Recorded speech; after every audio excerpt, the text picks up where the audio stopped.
Hello everyone, स्वागत है आप सभी का ऑनलाइन स्टडी जोन में। देखिए, काफ़ी समय से व्हाट्सएप पे मैसेज आ रहे थे, काफ़ी स्टूडेंट्स मैसेज कर रहे थे कि जो भी टॉपिक वाइज तो चल रहा है लेकिन उसके साथ एक मिक्स क्वेश्चंस का सेट चलाया जाए जो कि सभी एग्ज़ाम्स को देखते हुए रहेगा। तो उनकी बात भी सही थी, तो हमने सोचा कि चलो ठीक है, एक सीरीज ऐसा रखा जाता है जिसमें 50 क्वेश्चंस डेली बेसिस पे दिया जाएगा और जिसमें बहुत अच्छे क्वेश्चंस होंगे ताकि सभी एग्ज़ाम्स के लिए वो आपका हेल्प करेगा। अब ऐसा नहीं कि किसी एक एग्ज़ाम्स के लिए, चाहे कोई भी एग्ज़ाम्स की प्रिपरेशन कर रहे हैं, जीके जीएस तो सभी एग्ज़ाम्स में अब इम्पॉर्टेंट है ही, तो उसी को देखते हुए हम इस सीरीज़ को कंटिन्यू करेंगे। ठीक है, तो देखिए आगामी सभी एग्ज़ाम्स के लिए होगा और ये मिक्स क्वेश्चन है, यानी इसमें हर सब्जेक्ट के क्वेश्चन आपको देखने को मिलेगा। 50 MCQ हमने रखा है, डे 1 है। अगर आपकी प्रिपरेशन अच्छी है तो आप 39 स्कोर करके दिखा सकते हैं। तो चलिए फिर एक चैलेंज को एक्सेप्ट करते हुए आप इसको शुरू करिए और देखिए कितना आप स्कोर कर पाते हैं, और क्वेश्चंस को एंड तक लगाइएगा ताकि पता चले क्वेश्चंस का लेवल कैसा है। तो चलिए फिर ज़्यादा समय ना लेते वीडियो को शुरू करते हैं। तो पहला प्रश्न ये आता है कि 18वीं शताब्दी के अंत तक भारत का निर्यात अपने आयात से अधिक हो गया, इसका कारण क्या था? भारत का निर्यात आयात से अधिक हो गया था, इसका कारण क्या था? तो सभी ऑप्शंस को अगर आप ध्यान से पढ़ोगे तो ऑप्शन हमें डी देखने को मिलेगा कि ईस्ट इंडिया कंपनी की बंगाल के राजस्व से भारतीय वस्तुओं की खरीदने और उन्हें निर्यात करने की प्रथा के कारण जो हुआ निर्यात अपने आयात से अधिक हो गया था। तो यहाँ पे डी बिल्कुल सही आंसर बनेगा। सेकंड क्वेश्चन है कि निम्नलिखित में से कौन सा युग में सही सुमेलित नहीं है? सही सुमेलित नहीं है। तो देखिए यहाँ पे अगर हम बात करें रैयतवाड़ी व्यवस्था, तो ये पॉइंट हमारा गलत हो जाता है क्योंकि रैयतवाड़ी व्यवस्था आंध्र प्रदेश के साथ नहीं था। 1792 में मद्रास प्रेसिडेंसी में बारामहल जिले में सर्वप्रथम इसको लागू किया गया था। बाद में 1820 में थॉमस मुनरो ने संपूर्ण मद्रास में इसको लागू कर दिया था। तो आंध्र प्रदेश के साथ इसका कोई भी जिक्र नहीं होता है। जमींदारी जो प्रणाली थी बंगाल, बिहार, उत्तर प्रदेश में चला।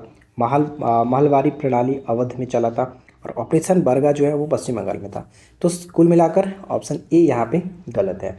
तो बाकी जो भी क्वेश्चंस यहाँ पे आपको बताए जा रहे हैं उनको अच्छे से याद रखिए। नेक्स्ट आता है कि प्रकाश के परावर्तन के नियम के अनुसार क्या होगा? प्रकाश के परावर्तन के नियम के अकॉर्डिंग क्या होगा? तो जनरली हम जानते हैं कि प्रकाश के परावर्तन के दो नियम होते हैं। तो यहाँ पे हमें देखने को मिलेगा आपतन कोण परावर्तन कोण के बराबर होता है, यानी जिस कोण से वो आता है उसी कोण से परावर्तित भी होता है। कोण आई बराबर कोण आर हमने पढ़ा हुआ है, राइट। तो यहाँ पे हमारा ऑप्शन बी करेक्ट है। नेक्स्ट आता है कि भारत के प्रधानमंत्री के रूप में नियुक्ति के लिए पात्र होने की न्यूनतम आयु सीमा कितनी होनी चाहिए? प्रधानमंत्री के रूप में नियुक्ति के लिए पात्र होने का न्यूनतम आयु सीमा कितनी होनी चाहिए? तो 25 वर्ष। ऑप्शन बी बिल्कुल सही आंसर है, 25 वर्ष।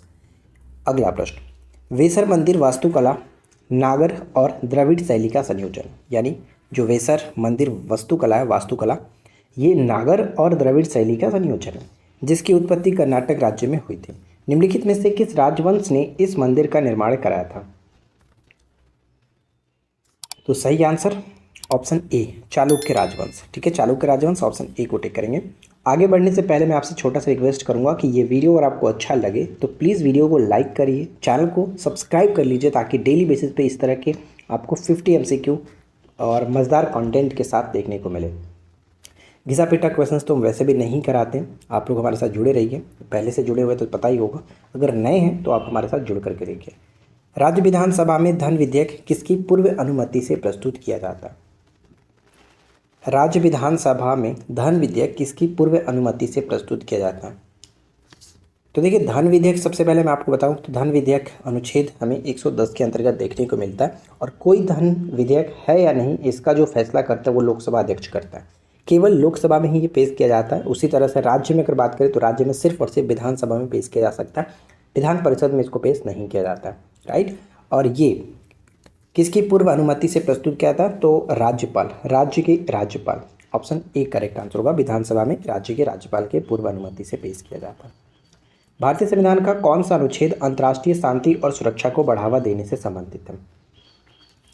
कौन सा अनुच्छेद अंतर्राष्ट्रीय शांति और सुरक्षा को बढ़ावा देने से संबंधित है? तो अनुच्छेद 51 का ऑप्शन हम डी को टिक करेंगे, अनुच्छेद 51 ऑप्शन डी। ठीक है। नेक्स्ट आता है कि चोल अभिलेखों में भूमि की विभिन्न कोटियों का उल्लेख मिलता है। उनमें से वेलन वगाई का संबंध किससे था? अलग अलग भूमि की जो दान करने का जो प्रथा था, प्रणाली थी, उसको अलग अलग नामों से जाना जाता था। तो वेलन वगाई जो था उसको हम लोग किस नाम से जानते हैं? तो राइट आंसर ऑप्शन ए हो जाएगा। ठीक है, गैर ब्राह्मण किसान स्वामी को जो भूमि प्रदान की जाती थी उसे वेलन वगाई कहा जाता था। राइट, और उसी तरह से ब्राह्मणों को उपहार में दी गई जो भूमि होती थी उसे ब्रह्मदेय कहते थे। ब्रह्मदेय। किसी विद्यालय के रख रखाव की जो भूमि होती थी, विद्यालय यानी पाठशाला, पाठशाला मतलब इसको याद रख सकते हैं शाला भोग। ठीक है, विद्यालय के रख रखाव के लिए जो भूमि दी जाती थी उसे हम लोग शाला भोग कहते थे। और मंदिरों को उपहार में दी गई भूमि को हम लोग देवदान कहते थे, देवदान। और एक और होता था पल्ली चंडम। पल्ली चंडम जैन संगठन को दिया जाता था, जैन संगठन को पल्ली चंडम कहते थे। तो फिलहाल करेक्ट आंसर ऑप्शन ए हो जाता है यहाँ पे। अगला प्रश्न आता है कि पिकीहल और उतनूर है। पिकीहल और उतनूर महत्वपूर्ण जो स्थल है वो बताइए कि किस काल के हैं? पिकीहिल और उतनूर का संबंध जो होता है, उतनूर तो आपका आंध्र प्रदेश में पड़ता है, आंध्र प्रदेश में, और जबकि पिखल जो है आपका कर्नाटक के अंतर्गत देखने को मिलता है। ठीक है, कर्नाटक। और ये दोनों नवपाषाण काल के संबंध स्थल है। ऑप्शन सी, नवपाषाण काल। नॉकआउट और नॉकडाउन शब्द किस खेल से संबंधित है? नॉकडाउन और नॉकआउट जो शब्द है वो किस खेल से संबंधित है? तो राइट आंसर ऑप्शन ए हो जाएगा, मुक्केबाजी। मुक्केबाजी। साथ साथ मैं आपको बता दूं फ्रेंड्स कि 17th बीपीएससी एग्ज़ाम्स के लिए आप हमारे स्टडी मटेरियल्स के थ्रू जा सकते हैं। एप्लीकेशन पे आपको बहुत सारी चीज़ें मिल जाएगी जिसमें आपको हर वो चीज़ प्रोवाइड कराएगा जो एक प्री एग्ज़ाम्स के लिए इंपॉर्टेंट है। तो बहुत ही कम कीमत के साथ आपको 1 ईयर की वैलिडिटी के साथ ये चीज़ मिल जा रहा है। तो एप्लीकेशन पे जाइए और अभी के अभी जा करके इस कोर्स को ज्वाइन कर लीजिए। अगला प्रश्न ये कह रहा है कि बताना आपको कि निम्नलिखित में से कौन केंद्र और राज्य सरकारों के सार्वजनिक ऋण का प्रबंधन करता है? केंद्र और राज्य सरकारों के सार्वजनिक ऋण का प्रबंधन कौन करता है? तो वो आपका आरबीआई है। आरबीआई की स्थापना किस समिति की सिफारिश पर की गई थी? आप लोग थोड़ा कमेंट करके बताइएगा। निम्नलिखित में से कौन सा कथन कालीबंगन सभ्यता के विषय में सही नहीं है? कालीबंगा सभ्यता के विषय में सही नहीं है। तो राइट आंसर क्या बन जाएगा? हम यहाँ पे ऑप्शन बी को टिक करेंगे। ठीक है, ऑप्शन बी यहाँ पे करेक्ट आंसर होगा। कालीबंगा की खोज एक इतालवी भारतविद लुइगी पिगो जो थे, इन्होंने नहीं किया था। इनके कालीबंगा के खोजकर्ता के रूप में अमलानंद घोष को जाना जाता है। अमलानंद घोष 1951 में इन्होंने किया था। बाद में बीके थापर और वीवी लाल ने जो कि उत्खनन किया था। तो फिलहाल सही आंसर हमारा ऑप्शन बी हो जाता है। और कालीबंगन कहाँ पर पड़ता है? राजस्थान के अंतर्गत। ठीक है, राजस्थान में। अगला है कि भारत के उत्तरी मैदान अधिकतर बताइए किस मृदा के बने हैं? भारत के उत्तरी मैदान अधिकतर जलोढ़ मृदा के बने हैं। ए करेक्ट आंसर है, जलोढ़ मृदा। सीजर्स कप किस खेल से संबंधित है? सीजर्स कप का संबंध किस खेल से है? फुटबॉल से। सीजर कप फुटबॉल से, डूरंड कप फुटबॉल से। ये सब इंपॉर्टेंट हो जाता है। संतोष ट्रॉफी। राज्यपाल को पद की शपथ किसके द्वारा दिलाई जाती है?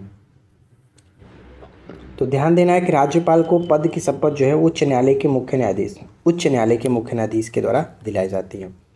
लिथियम, सोडियम और पोटेशियम के बीच क्या समानता है? लिथियम, सोडियम और पोटेशियम के बीच क्या समानता है?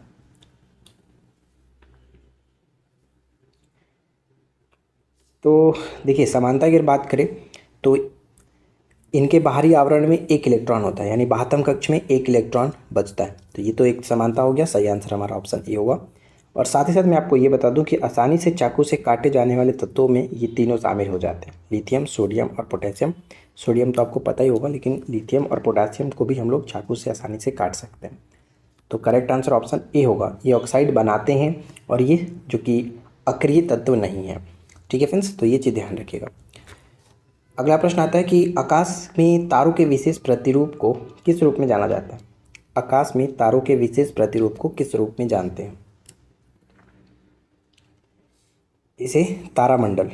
ठीक है, ऑप्शन बी तारामंडल। पंचशील का नारा किससे से संबंधित है? पंचशील का नारा किससे संबंधित है? तो ध्यान देना है कि पंचशील का जो नारा है वो सबका संबंधित हो जाता है ऑप्शन सी के साथ, पंडित जवाहरलाल नेहरू, क्योंकि पंचशील समझौता पर हस्ताक्षर जो किया गया था वो यही थे। पंचशील समझौता हुआ कब था? 29 अप्रैल 1954। ये डेट याद रखिएगा, 29 अप्रैल 1954। राइट, आगे बढ़ते हैं। निम्नलिखित में से कौन सा देश बिम्स्टेक का सदस्य नहीं है?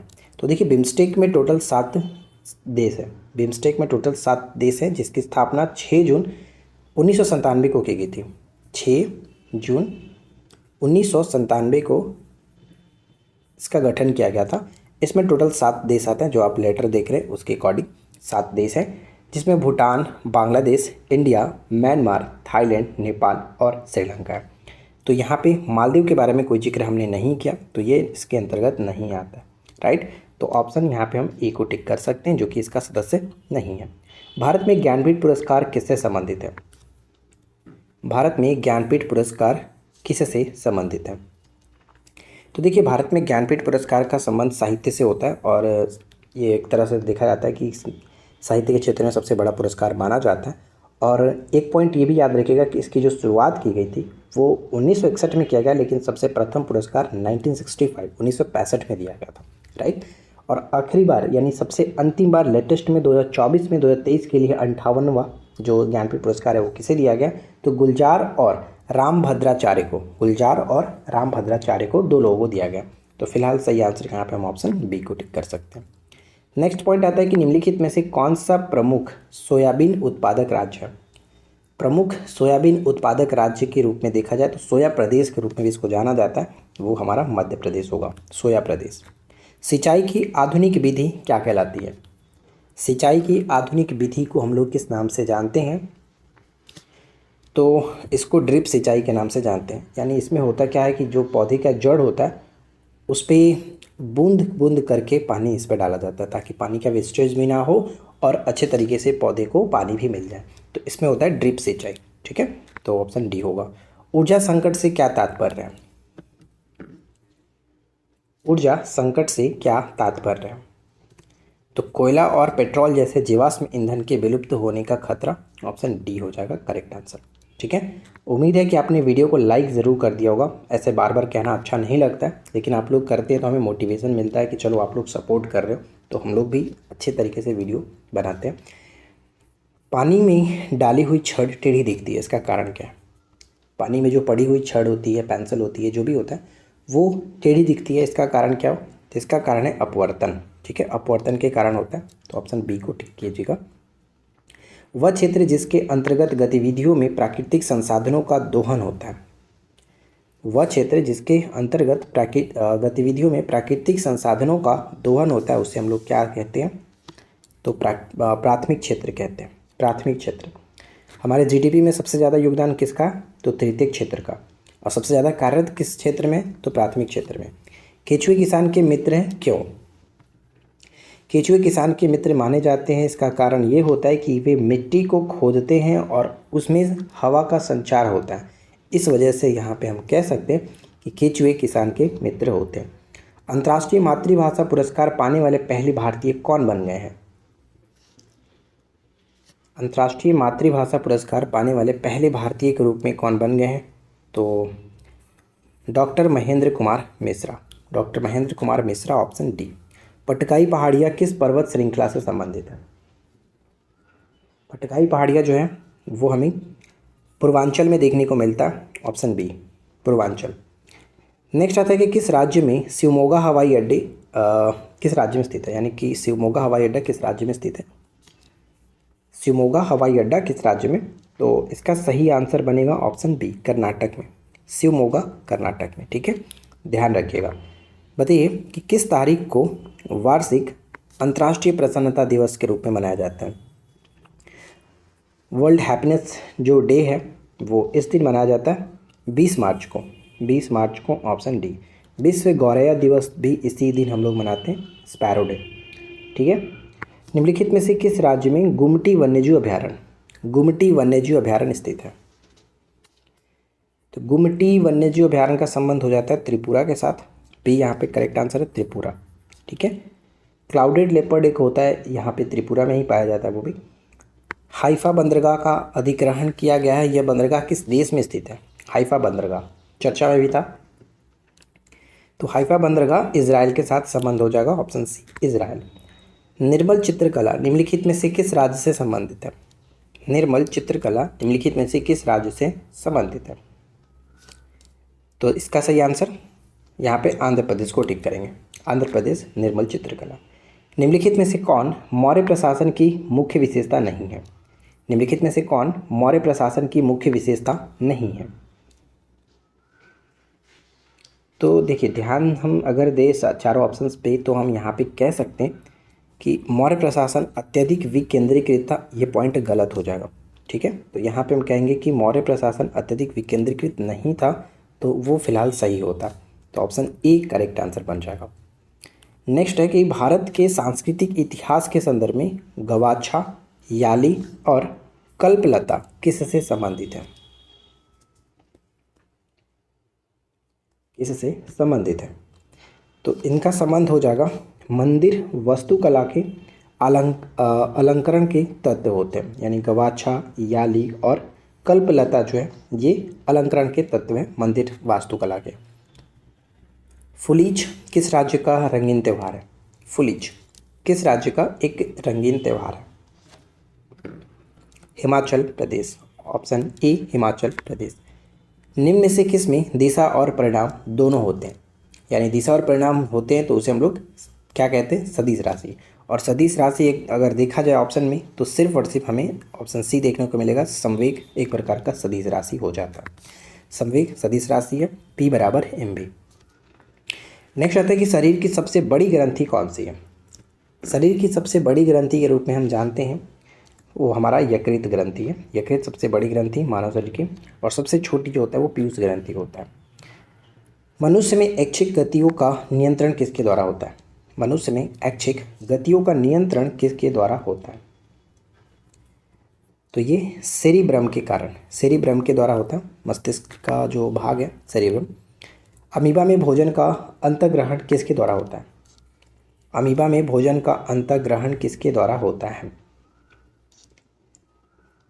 हिंदी में इसको कुटपाद कहा जाता है, इंग्लिश में इसको स्यूडोपोडिया कहते हैं, स्यूडोपोडिया। ऑप्शन ए बिल्कुल सही आंसर बनेगा, इसको याद रखेंगे। नेक्स्ट आता है कि निम्न में से कौन सा एंजाइम लार में पाया जाता है? एक चीज़ मैं आपको और बता दूं, देखिए चलो ऊपर में थोड़ा चलते हैं, पहले इसके बारे में बात कर लेते हैं। यहाँ पे मैंने बताया कि अमीबा में भोजन का अंतर्ग्रहण जो होता है वो क्या कहते हैं? स्यूडोपोडिया कहते हैं, जिसको कुटपाद कहते हैं।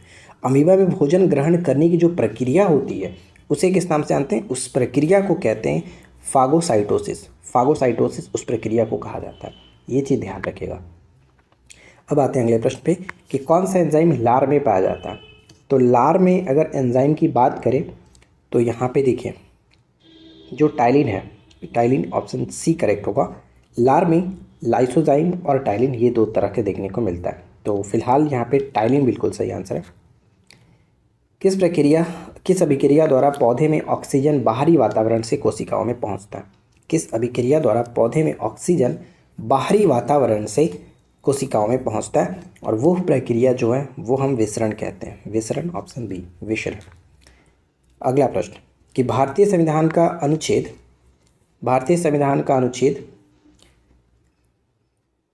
कौन सा अनुच्छेद जो है सार्वजनिक क्षेत्र में रोजगार से संबंधित मामलों में सभी नागरिकों को समान अधिकार की गारंटी देता है?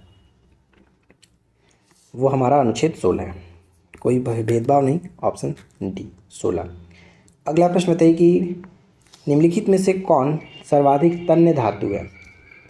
सर्वाधिक तन्य धातु कौन से है? तो सोना सर्वाधिक तन्य धातु, यहाँ पे डी करेक्ट आंसर बनेगा। कौन सी कोशिकाएं हमारे पूरे शरीर में ऑक्सीजन ले जाती हैं? कौन सी कोशिकाएं हमारे पूरे शरीर में ऑक्सीजन ले जाती हैं? तो वो हो जाएगा लाल रक्त कर्णिकाएं, ठीक है। लाल रक्त कर्णिकाएं जो आरबीसी है वो हमारे शरीर में रक्त को पूरे शरीर में ऑक्सीजन ले जाती है, ऑप्शन सी। उस वायसराय का नाम क्या है जिसने 1929 में भारत के लिए प्रभुत्व का दर्जा या फिर डोमिनेंट स्टेट्स देने की घोषणा की थी? तो 1929 में कौन थे? 1929 में लॉर्ड इरविन थे। लॉर्ड इरविन का समय था, तो वो सही आंसर भी ऑप्शन ए बनेगा। नेक्स्ट है कि किस रेशे को सुनहरे रेशे यानी गोल्डन फाइबर के रूप में जाना जाता है। गोल्डन फाइबर के रूप में हम लोग जूट को जानते हैं, ऑप्शन बी जूट। ठीक है, अगला है, बताइए कि कौन सा जो समूह है वो असमतापित होता है। जंतुओं का कौन सा समूह असमतापी होता है। असमतापी के रूप में देखा जाए तो ऑप्शन डी के टिक करेंगे। रोहू, मेढक और कोबरा यहाँ पे फिलहाल बन जाएगा आपका असमतापी। ठीक है, असमतापी। अगला प्रश्न ये आता है कि निम्नलिखित में से किस आदिवासी विद्रोह ने उलगुलान विद्रोह के विचार का प्रचार किया जिसका अर्थ था महान हलचल। तो उलगुलान विद्रोह, मुंडा विद्रोह को जानते हैं। मुंडा विद्रोह, ऑप्शन सी। चलिए अगला प्रश्न है, देखिए ये हमारा आज की इस वीडियो का आखिरी प्रश्न है और उम्मीद है कि आप अभी तक इस वीडियो को देख रहे होंगे। तो अगर देख रहे हैं तो बताइए कि कितना आपने स्कोर किया, ताकि मुझे पता चले कि आपकी स्कोरिंग क्या है, ताकि हम क्वेश्चंस को इम्प्रूव कर सकें। तो देखिए संघनन जो है वो बताइए कि परिवर्तन की प्रक्रिया है। संघनन वाष्प के द्रव में परिवर्तन, वाष्प का द्रव में परिवर्तन को हम लोग संघनन कहते हैं। तो यहाँ पे डी बिल्कुल सही आंसर बन जाता है। अगर वीडियो पसंद आया हो तो वीडियो को लाइक करिए और चैनल पे पहली बार अगर आपने अभी तक सब्सक्राइब नहीं किया तो आपसे रिक्वेस्ट है कि सब्सक्राइब करके नोटिफिकेशन बेल आइकन को ऑल पे सेट कर लीजिएगा, ताकि सभी वीडियो की नोटिफिकेशन आपको मिलती रहे। और जो भी अगर आपको कोई डाउट्स हो तो आप नीचे कमेंट ज़रूर कर सकते हैं। हम मिलते हैं इसी प्रकार के नेक्स्ट वीडियो में नए टॉपिक के साथ। Thanks for watching, keep learning, have a good day.